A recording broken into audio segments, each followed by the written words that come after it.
हम छोटे छोटे ट्रेनिंग सेशंस रखेंगे सिर्फ इस मकसद के लिए कि हमारे काम की क्वालिटी बेहतर हो। जैसे हमने थोड़े दिन पहले फ्यूमिगेशन पे बात की थी, आज हम थोड़ी सी बात पिछली बार जो बात की थी उससे बहुत कम टाइम में दीमक कंट्रोल करने की बात करेंगे, जिसको टर्माइट प्रूफिंग कहते हैं। एक तो लोगों के लिए एक इस्लाही नुक्ता कि लोग हर काम को फ्यूमिगेशन कहते हैं। एक्चुअली फ्यूमिगेशन फ्यूम्स से निकला है। फ्यूम्स का मतलब जो हम फॉगिंग करके धुआं निकालते हैं, फ्यूम्स निकलते हैं, उससे ये लफ्ज़ है फ्यूमिगेशन। तो हर काम फ्यूमिगेशन नहीं होता। बाज़ लोग चूहों का कंट्रोल जो हम करते हैं, रोडेंट्स का कंट्रोल करते हैं, उसको भी फ्यूमिगेशन कहते हैं। तो फ्यूमिगेशन सिर्फ वो होती है जो हम कॉकरोच कंट्रोल करने के लिए फॉगिंग मशीन से फॉगिंग करते हैं। तो वो फ्यूमिगेशन बड़े लेवल पे भी होती है जब हम थर्मल फॉगिंग से करते हैं, और छोटे लेवल पे भी होती है। लेकिन आज का जो काम है, जनरली पब्लिक इसको कहती है दीमक की फ्यूमिगेशन। लेकिन ये दीमक की फ्यूमिगेशन नहीं होती, ये टर्माइट कंट्रोल प्रोसेस होता है। दीमक कंट्रोल करने का तरीका आज हम उस पर बात करेंगे। दीमक कंट्रोल, सबको पता है कि दीमक एक लकड़ी का कीड़ा है। हम किसी और दिन इस मौजू पर भी बात करेंगे कि दीमक और लकड़ी का जो दूसरा कीड़ा है जिसको घुन कहते हैं, दोनों के दरमियान फर्क क्या है और वो कैसे होते हैं। लेकिन हम इस वक्त जो बात करें वो कर रहे हैं दीमक कंट्रोल करने के लिए। कुछ चीजें तो हमारी कॉमन होंगी।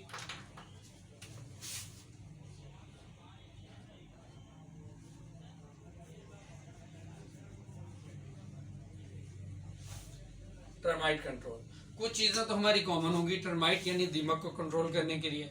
मिसाल के तौर पे हमने आज यहाँ से बात अपनी शुरू करनी है कि जब हम दीमक के काम पे या फ्यूमिगेशन पे किसी काम पे भी दफ्तर से निकलेंगे तो एक चेकलिस्ट है जो हमारे पास रखी हुई है।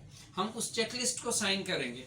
उस चेकलिस्ट के अंदर चीज़ें लिखी हुई हैं। स्प्रे पंप, अगर फ्यूमिगेशन है तो उसकी चेकलिस्ट अलग है। दीमक का काम है तो उसकी चेकलिस्ट अलग है। चूहों का, रोडेंट्स का काम है तो उसकी चेकलिस्ट अलहदा है। तो वो चेकलिस्ट पड़ी होगी, उसमें लिखना कुछ नहीं है, बस चीजें कंफर्म करके उस चेकलिस्ट पर साइन टिक करते हैं कि ये चीज हो गई, ये भी हो गई, ये भी हो गई, ताकि हम जब जाएं तो हमारी चीजें कंप्लीट हो। दीमक के काम पे, जॉब पे जाके कस्टमर के सामने ये प्रॉब्लम ना आए कि जी हमारे पास स्क्रू ड्राइवर नहीं है, या हमारे पास जो है वो स्प्रे पंप की नोजल नहीं है, या हमारे पास ड्रिल मशीन की कोई बिट कम है। तो ये चीजें जो भी करनी है हमें पहले अपनी चेकलिस्ट देखनी है। चेकलिस्ट हमारे पास होगी, उसके मुताबिक हम उसमें काम नहीं, टाइम नहीं लगेगा। फिर दोहरा रहा हूँ, चीजें लिखी पड़ी हैं, उसके सिर्फ टिक करना है। इस टिक करने में 1 सेकेंड लगेगा। और अगर पूरी लिस्ट आप देखेंगे, फर्ज करें 15 आइटम है, तो आप बिला वजह 15 की जगह 20 सेकेंड लगा लें। बस चीजें तो वही है जो आपकी रूटीन की है, ना कोई काम बढ़ रहा है ना कुछ और। नंबर 1। नंबर 2, तवज्जो। नंबर 2 है चेकलिस्ट के बाद अब हमने क्लाइंट के पास जाना है। आपको पता है हम जाने से 1 दिन पहले, जाने से 1 घंटा पहले उसको बार बार कॉल करके कंफर्म करते हैं कि हम आ जाएं। जब टाइम हमें पता लग गया, रास्ता हमने 1 दिन पहले से समझ लिया, तो अब करना ये होगा, ये इंपॉर्टेंट चीज़ है, हमें अंदाज़ा लगाना होगा कि हमें वहाँ कितनी देर में पहुँचना है।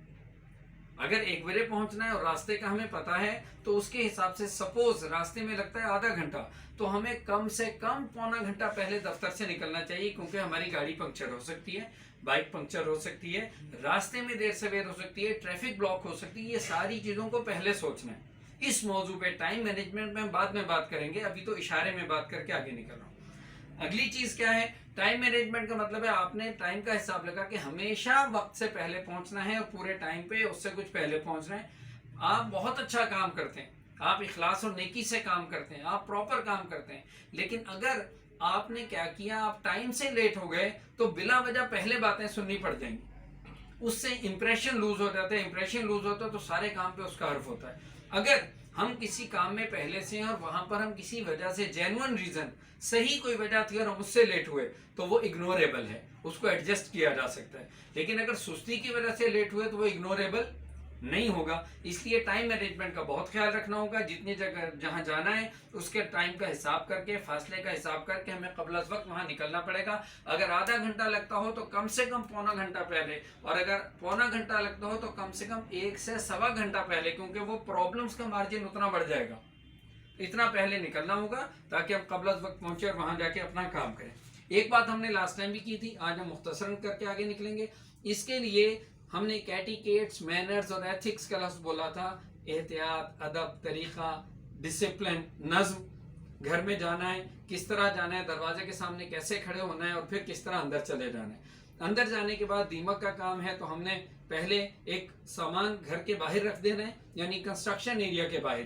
अगर छोटा घर है जिसमें बाउंड्री वॉल और अलग अलग घर नहीं है, उस सूरत में हमने घर के अंदर ही सामान रखना है। एक साइड पे शुरू में सामान रख देंगे, अंदर जाके पूरी इंस्पेक्शन करेंगे।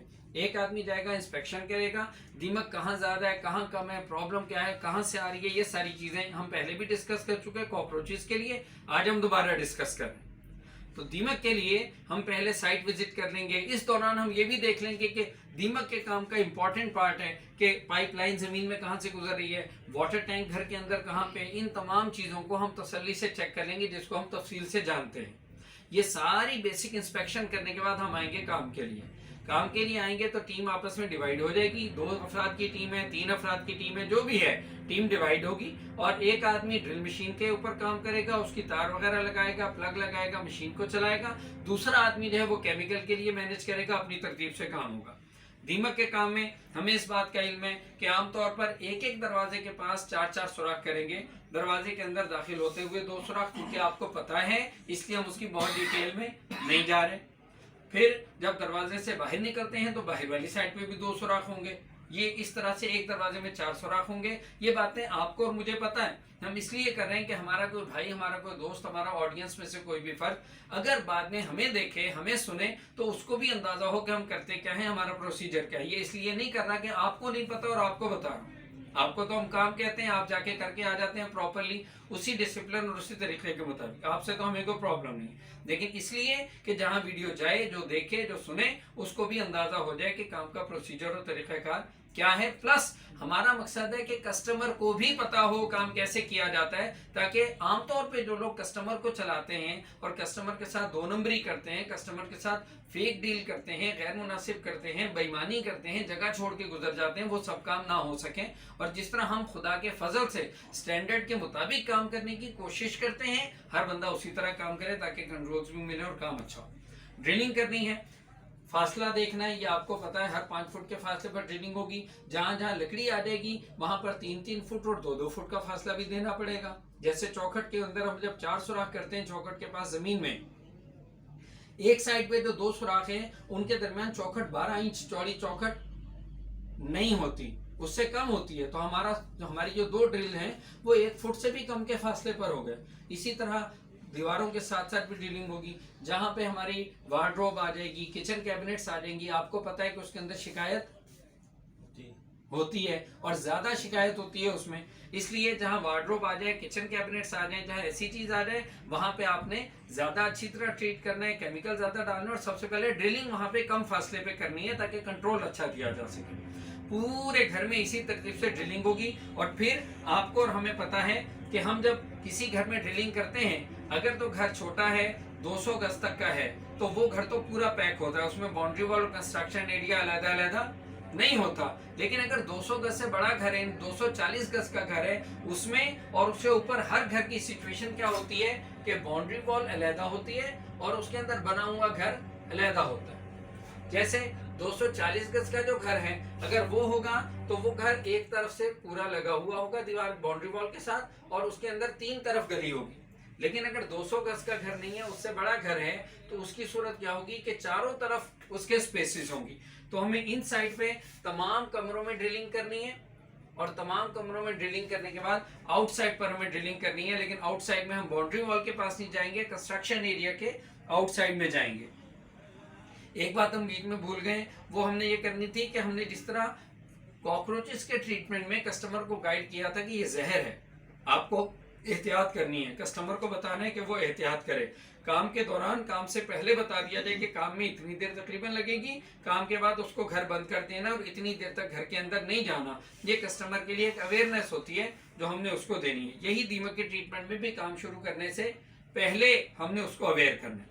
दूसरे नंबर पे हम जब अंदर जाएंगे, ड्रिलिंग करेंगे, ड्रिलिंग करने के बाद हमारा अगला प्रोसीजर आएगा होल्स को बंद करना, केमिकल डालना। केमिकल डालना, इसके लिए एक आदमी पहले से केमिकल तैयार कर रहा है, लेकिन केमिकल डालने से पहले एक काम जो हम करेंगे, वो जो होल्स हैं उनके ऊपर जो मिट्टी पड़ी है वो हम साफ करेंगे ताकि हमें होल प्रॉपरली नजर आ जाए। मट्टी साफ की, मट्टी साफ करके डस्ट कलेक्टर के अंदर मट्टी ली और उसको किसी एक जगह पे प्रॉपर तरीके से जो डस्ट डालने की जगह है वहां पर हमने उसको निकाल दिया। अब सुराख हमारे पास है, उनमें हमने केमिकल डालना है। सुराख के लिए हमने कीफ है, कीफ के जरिए और शावरिंग केन से डालेंगे। हमारे यहाँ यूजुअली ऐसे पंप अच्छे अवेलेबल नहीं हैं जिसके ऊपर मीटर वगैरह लगा हुआ हो, जिससे हमें ये भी पता लग रहा हो कि कितने प्रेशर से केमिकल जा रहा है और ये भी पता लग जाए कि कितना केमिकल जा चुका। हमारे पास ऐसे पंप रूटीन में नहीं होते, इसलिए हमें क्या करना होगा कि शावरिंग केन से डालना होगा ताकि हमें नजर आए कि केमिकल कितना जा रहा है और कैसे जा रहा है। ये हो गया, हमने केमिकल डाला। केमिकल डालने के बाद सुराखों को बंद करना है। तो हम चूंकि पहले इंस्पेक्शन कर चुके हैं, इससे पहले सर्वे जब हुआ था उसकी रिपोर्ट भी दफ्तर में मौजूद है जाने से पहले कि भाई यहाँ इस कलर के फर्श होंगे, लिहाजा आपको ये कलर अपने साथ लेके जाने।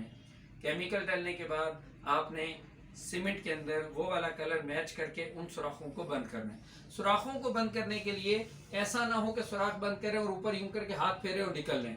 अगर ऐसा करेंगे तो प्रॉब्लम ये आती है कि सुराख जो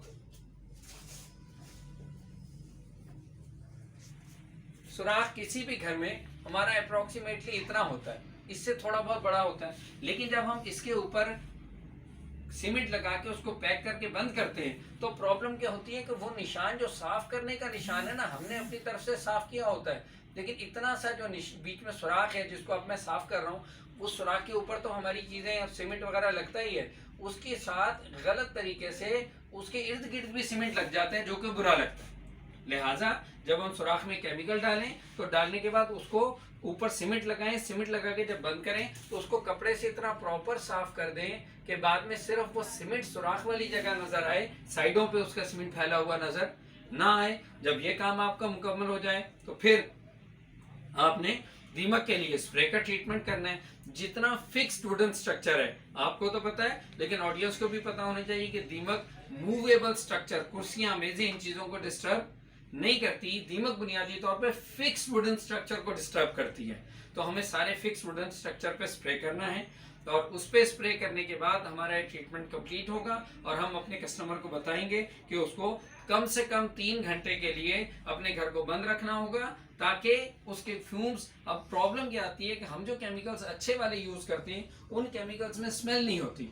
कस्टमर ये समझता है कि स्मेल तो है ही नहीं, लिहाजा क्या जरूरत है घर से बाहर रहने की। आपने उनको काम से पहले बताना है कि इसमें स्मेल नहीं होगी, लेकिन इसके जो फ्यूम्स हैं, इसके जो जरासीम हैं, इसके जो बद असरात हैं, मुजिर असरात हैं, वो हमें मिलते रहेंगे हमारी सांस के जरिए। लिहाजा जरूरी नहीं है कि बुरी स्मेल हो तो वही हमें बुरी लगे। इसके अंदर जो भी स्मेल है जो हमें नहीं महसूस हो रही वो भी हमारी सेहत के लिए नुकसानदेह है। लिहाजा इस काम के खत्म होने के बाद आपको घर अपना 4 घंटे के लिए, 3 घंटे के लिए कम से कम बंद करना है। 3 घंटे बाद आप अपने घर को दोबारा इस्तेमाल कर सकेंगे। ये एक सादा सा मिनिमम तरीका है दीमक को कंट्रोल करने का।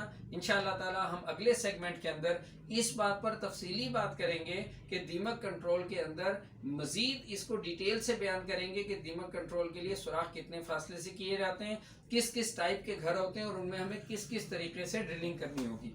आज का सेशन इतना ही था।